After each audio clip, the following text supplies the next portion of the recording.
বিশ্বকাপ শুরু হলেও মাঠের লড়াইয়ে যতটা না উত্তাপ তার চেয়ে বেশি উত্তেজনা ছিল ভারত পাকিস্তান ম্যাচের অনিশ্চয়তা ঘিরে। অবশেষে কেটে গেছে শঙ্কার মেঘ। সিদ্ধান্ত পরিবর্তন করে ভারতের বিপক্ষে খেলতে রাজি হয়েছে পাকিস্তান।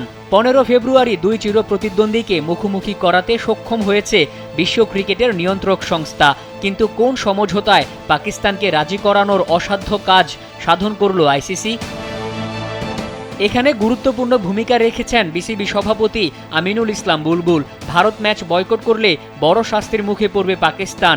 আইসিসির এমন হুঁশিয়ারির পরও নিজেদের সিদ্ধান্তে যখন অটল ছিল, তখনই জরুরি সভায় আমন্ত্রণ জানানো হয় আমিনুল ইসলামকে।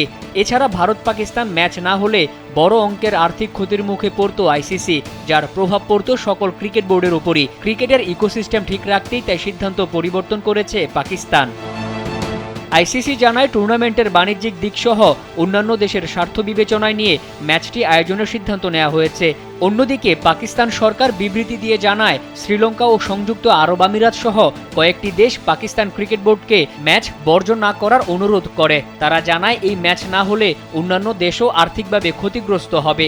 আইসিসি ও বিসিবির সঙ্গে আলোচনার ফলাফল ও বন্ধু প্রতিম দেশগুলোর অনুরোধের প্রেক্ষিতে ক্রিকেটের চেতনা রক্ষা এবং বিশ্বব্যাপী এই খেলাটির ধারাবাহিকতা বজায় রাখতেই এই সিদ্ধান্ত নিয়েছে পাকিস্তান।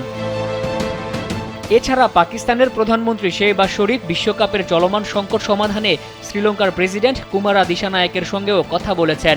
আইসিসির বৈঠকে বিসিবি সভাপতিও নাকভিকে ভারতের বিপক্ষে ম্যাচ খেলতে অনুরোধ করেন। আইসিসি জানায়, সব সদস্য দেশের সঙ্গে গঠনমূলক সম্পর্ক বজায় রেখে এবং পারস্পরিক সহযোগিতার মাধ্যমে বিশ্বকাপ সফল করার ব্যাপারে সবাই একমত হয়েছে। আর এভাবেই গলেছে জমে থাকা বরফ। মোহাম্মদ মাসুম, কালবেলা।